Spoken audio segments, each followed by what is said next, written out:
हाय tenth वालों, कैसे हो? पता है इस वाली वीडियो में ना चैप्टर नंबर जो हमारा प्रोबेबिलिटी है, जो हमारा चैप्टर का नाम है प्रोबेबिलिटी, उसका एक क्वेश्चन करने आए हैं। क्वेश्चन अच्छा है। इसमें ना थोड़ा सा एक कंसेप्ट लगेगा, जो हमारा चैप्टर 12 नहीं है, एरिया रिलेटेड टू सर्कल, उसका थोड़ा सा कंसेप्ट लगेगा। अब अगर आपको वो क्वेश्चन वो चैप्टर नहीं आता है और आप फिर भी इस वीडियो को देख रहे हैं तो नो प्रॉब्लम। हमने इस क्वेश्चन को, जैसे हमारी आदत है, हम लोग वैसे ही करेंगे, जनरल कॉमन सेंस की तरह। अगर कोई नया बंदा देख रहा है तो उसको बिल्कुल भी मतलब कहते हैं ना कि कोई परेशानी नहीं आएगी उसको इस क्वेश्चन को समझने में, क्योंकि हम लोग हर क्वेश्चन वैसे ही करते हैं, पूरा डीप में करते हैं। भले ही हम लोगों को एक 2 मिनट के क्वेश्चन को बनाने में 20 मिनट लग जाता है, फर्क नहीं पड़ता। अच्छे से करेंगे, क्योंकि जो बंदा देख रहा है ना, वो दोबारा ये होके ना जाए कि यार उसको समझ नहीं आया, वो वाला फील है। मतलब अगर आप चैनल पे आए हो और किसी क्वेश्चन को देख रहे हो तो गारंटी मेरी है कि वो आएगा। टाइम लेता हूं, हाँ, हर चीज को समझाने में टाइम लेता हूं, क्योंकि ना थोड़ा सा मेरे को लगता है कि जब तक वो नहीं आ जाएगा उसको समझ, तब तक आपको कुछ फायदा नहीं है उस क्वेश्चन को करवाने का। तो बस वही वाला हाल है। चलिए, बाकी बातें बाद में करेंगे। क्वेश्चन की कहानी आपकी स्क्रीन पर ऑलरेडी चल रही है, उसको एक बार पढ़िएगा। कहानी क्या है? The given figure shows a square target of side 10 centimetre. आपके पास ना यहां पर एक डायग्राम दिया हुआ है। डायग्राम मैंने ऑलरेडी बनाया हुआ है। ये यहां पर एक स्क्वायर की शेप का है। आप लोग देख सकते हो, ये जो ए बी सी डी एक डायग्राम है। ए बी सी डी, ये जो एक डायग्राम है वो यहां पर एक स्क्वायर की शेप का है। ए डार्ट, डार्ट मतलब होता है वो जो भाला नहीं होता जिससे लड़ाई वगैरह होती है, उसको डार्ट कहते हैं। तो a dart is throw and lands on the target.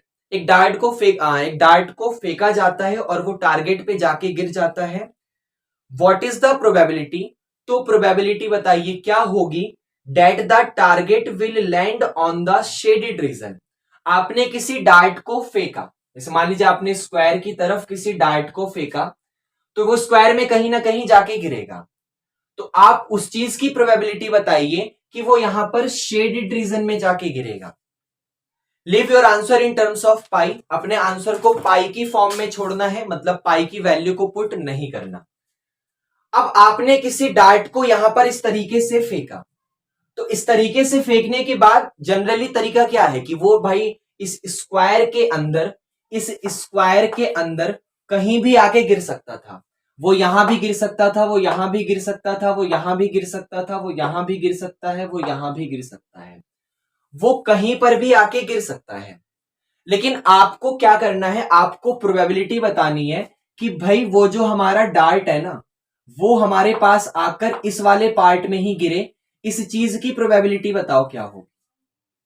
भाई वो डार्ट आके पूरे के पूरे स्क्वायर में कहीं भी गिर सकता था, कहीं भी गिर सकता था, यहां गिर सकता था, यहां गिर सकता था, यहां कहीं भी गिर सकता था। लेकिन वो इसी वाले शेडेड पोर्शन में गिरेगा, इसी वाले शेडेड पोर्शन में गिरेगा, बाकी किसी जगह पर ना गिरे। इस चीज की प्रोबेबिलिटी बताओ क्या होगी। इसी वाले शेडेड पोर्शन में गिरने का मतलब है उसको यहां गिरेगा ना तो नहीं चाहिए, यहां गिरेगा तो नहीं चाहिए, यहां गिरेगा तो भी नहीं चाहिए, यहां कहीं गिरेगा तो भी नहीं चाहिए। यही यहीं कहीं गिरना चाहिए जहां मैंने ये लाइनें ड्रॉ करी हैं। भले ही चाहे यहां पर आके गिर जाए, भले ही चाहे बिल्कुल कोने में आके गिर जाए इस वाली जगह पर, लेकिन गिरना चाहिए इस शेडेड वाले पोर्शन के अंदर ही। कहीं और एक्स्ट्रा जगह अगर गिरेगा तो एक्सेप्टेबल नहीं है। कहानी समझ आई? अब वो इसी वाले शेडेड पोर्शन के अंदर गिरेगा, उस चीज की प्रोबेबिलिटी निकालनी है। हमें पता है कि भाई जो प्रोबेबिलिटी हम लोग, अच्छा वीडियो क्लियर आ रही है ना? हाँ, वीडियो क्लियर है, ओके। हम लोगों को यह पता है कि अगर हम लोग किसी चीज की प्रोबेबिलिटी निकालते हैं तो वहां पर ना हम लोग फेवरेट अपॉन टोटल करते हैं। अब वो जो डार्ट जाके गिरेगा वो शेडेड पोर्शन के अंदर गिरना चाहिए। तो हम लोग जिस चीज की बात करते हैं वही चीज हमारी फेवरेट होती है। भाई आप उसी चीज की तो बात करेंगे जिस चीज को करने में आपको मजा आता है, जिस चीज को करने में आपको फेवरेट अच्छा लगता है। तो अगर वो डार्ट शेडेड वाले पोर्शन पे जाके गिरेगा, इसका मतलब हम लोग शेडेड वाले पोर्शन की बात कर रहे हैं। तो शेडेड वाला पोर्शन हमारा फेवरेट है, और पूरा का पूरा टोटल तो हमें पता ही है। बाकी शेडेड वाले पोर्शन के अलावा हमें कहीं और कुछ नहीं चाहिए। तो किसी भी चीज की प्रोबेबिलिटी जब हम लोग निकालते हैं तो हम लोग यहां पर ऐसे लिखते हैं फॉर्मूले को, number of favourable outcomes upon total number of outcomes, ऐसा कुछ लिखते हैं। लेकिन डार्ट शेडेड वाले पोर्शन पे गिरना चाहिए, इसका मतलब हम लोग यहां पर शेडेड वाला पोर्शन जो है वो हमारा फेवरेट है, और पूरा का पूरा टोटल पोर्शन तो हम लोग जानते ही हैं। अब कहानी में आता है कि शेडेड वाले पोर्शन पे गिरा, तो शेडेड वाले पोर्शन का करना क्या है, तो कहानी में समझो, क्या शेडेड वाले पोर्शन की कुछ ना कुछ जगह आपको दिख रही है? हाँ भाई, शेडेड वाला पोर्शन की कुछ ना कुछ जगह, ये जो जहां पर भी मैं चौक चला रहा हूं, ये शेडेड वाले पोर्शन की कुछ ना कुछ जगह तो है ही है। तो यहां शेडेड वाले पोर्शन पे वो कहीं ना कहीं तो गिर ही रहा है ना। अब शेडेड वाले पोर्शन की कुछ ना कुछ जगह आपको दिख रही है, इसका मतलब शेडेड वाले पोर्शन का एरिया आपको दिख रहा है। भाई मेरे हाथ अगर आपको दिख रहा है तो मेरे हाथ का कोई ना कोई एरिया तो होगा ना, ये कितनी बड़ी जगह है उसका कोई ना कोई एरिया तो होगा ही। तो वैसे यहां पर ये जो मैंने शेडेड अपॉन टोटल लिखा हुआ है ना, इसका मतलब है कि मुझे क्या करना है, फेवरेट पार्ट शेडेड वाला था, वैसे टोटल है पूरा का पूरा, तो मुझे शेडेड वाले पार्ट जो है हमारा उसके एरिया को टोटल एरिया से डिवाइड करना है। क्योंकि डार्ट जब जाके कहीं ना कहीं गिरेगा, जब कहीं ना कहीं गिरेगा तो वो कोई ना कोई जगह तो है ही है, और जब कोई ना कोई जगह है तो इसका मतलब उसके पास कोई ना कोई एरिया भी है। भाई आप जहां पर जिस घर में बैठकर या कहीं पर बाहर खड़े होकर मेरी वीडियो अगर देख रहे हैं, तो आप किसी ना किसी एरिया पे तो खड़े ही है ना। अगर आप अपने रूम में बैठ के देख रहे हैं तो आपके रूम का कोई ना कोई एरिया तो है, अगर आप अपने छत पे खड़े होके देख रहे हैं तो आपके छत का कोई ना कोई एरिया तो है। तो वैसे ही अगर वो डार्ट कहीं ना कहीं आके गिर रहा है तो उसका कोई ना कोई एरिया तो है ही है। तो अगर वो शेडेड वाले पोर्शन पे गिर रहा है तो शेडेड वाले पोर्शन का भी एरिया है। अगर वो टोटल, क्योंकि हम लोगों को प्रोबेबिलिटी निकालना है तो फेवरेट अपॉन टोटल करना होगा, तो चलो शेडेड तो समझ आ गया कि भाई ये वाली जगह हमारी शेडेड वाली जगह है। लेकिन टोटल वाली जगह के लिए हम लोग क्या करेंगे, ध्यान से देखो, ये पूरा का पूरा जो टोटल है वो हमारे पास एक स्क्वायर की शेप का है, तो हम लोग टोटल वाली जगह पर स्क्वायर का एरिया लिखेंगे। भाई शेडेड वाले पोर्शन की जगह तो ये अजीब सा डायग्राम है, इसको देख लेंगे, कुछ ना कुछ कर लेंगे। लेकिन टोटल वाली जगह पर टोटल फिगर, जो बाहर का पूरा टोटल डायग्राम है वो किस शेप का है, ये वाला पूरा का पूरा जो टोटल डायग्राम है वो किस शेप का है, वो एक स्क्वायर की शेप का है। तो टोटल वाली जगह तो मैं यहां पर एरिया ऑफ स्क्वायर लिखने वाला हूं, क्योंकि हमारा जो पूरा का पूरा डायग्राम है वो एक स्क्वायर की शेप का है। अब बात आती है कि चलो टोटल तो बाहर का तो कोई भी देख के समझ गया कि ये यहां पर एक स्क्वायर की शेप का है, लेकिन ये जो शेडेड वाला पार्ट है, ये बीच वाला पार्ट है, ये कैसे निकालोगे? तो एक जनरल सा पार्ट सुनो, अगर मैं अपने पूरे के पूरे स्क्वायर में से 4 चीजें हटा दूं, अगर आप समझ रहे होंगे जैसा मैं बोल रहा हूं 4 चीजें हटा दूं, तो आप देखकर समझ रहे होंगे मैं किसे हटाने की बात कर रहा हूं। अगर मैं अपने पूरे के पूरे स्क्वायर में से ये वाला पूरा का पूरा पोर्शन, ये वाला पूरा का पूरा पोर्शन, ये वाला पूरा का पूरा पोर्शन और ये वाला पूरा का पूरा पोर्शन हटा दूं, कहानी समझ रहे हो? पूरे के पूरे स्क्वायर में से ये चारों जगह अगर मैं हटा दूं तो मेरे पास ये बीच वाली जगह ही तो बचेगी। भाई पूरे के पूरे स्क्वायर में से ये भी हटा दिया, सोचो यहां कुछ बना ही नहीं है, ये बिल्कुल खाली है। यहां भी कुछ नहीं बना, ये भी बिल्कुल खाली है। यहां भी कुछ नहीं बना, ये भी बिल्कुल खाली है। यहां भी कुछ नहीं है, ये भी बिल्कुल खाली है। तो अगर पूरे स्क्वायर में से ये भी, ये भी, ये भी, ये भी, ये चारों चीजें हटा दी तो आपके पास ये बीच का अजीब सा रिजल्ट ही तो बचेगा, ये बीच की कहानी ही तो बचेगी। अब हमें ये सोचना है कि आप स्क्वायर में से कुछ ना कुछ हटा रहे हो, आप स्क्वायर में से कुछ ना कुछ हटा रहे हो, लेकिन ये जो हटा रहे हो ये है क्या? चलो बाहर वाले स्क्वायर तो ठीक है, लेकिन इन चारों चीजों का नाम क्या है? अब आपको ना यहाँ पे थोड़ा सा जनरल सेंस हमें यूज करना है। क्या? इन डायग्राम को जरा ध्यान से देखिए। ये वाला डायग्राम जो है वो मैं यहां पर बना रहा हूं कुछ ऐसा, ये वाला डायग्राम जो है वो यहां पर बनाया कुछ ऐसा, ये वाले डायग्राम को यहां पर बनाया 1 नंबर, ये वाले डायग्राम को यहां पर बना रहा हूं, ध्यान से देखना, ये रहा 2 नंबर। जो ये वाला डायग्राम है उसको यहां पर बना रहा हूं, ये रहा 3 नंबर। जो ये वाला डायग्राम है उसको यहां पर बना रहा हूं, ये रहा 4 नंबर। भाई ये वाला डायग्राम देखो, ये रहा, एक बार और बना के दिखाता हूं। जो ये वाला डायग्राम है वो देखो, ये रहा 1 नंबर वाला डायग्राम। जो ये 2 नंबर वाला डायग्राम है वो देखो, ये रहा 2 नंबर वाला डायग्राम। जो ये 3 नंबर वाला डायग्राम है वो देखो, ये रहा 3 नंबर वाला, ये रहा। जो ये 4 नंबर वाला डायग्राम है वो देखो, ये रहा 4 नंबर। 4 नंबर वाले डायग्राम की शेप को ध्यान से देखो। 4 नंबर वाला ये जो डायग्राम है उसकी शेप को ध्यान से देखो, ये कुछ ऐसा ही दिखता है। 3 नंबर वाले जो ये डायग्राम है इसकी शेप को ध्यान से देखो, ये वाली शेप को ध्यान से देखो, ये कुछ ऐसा ही दिखता है।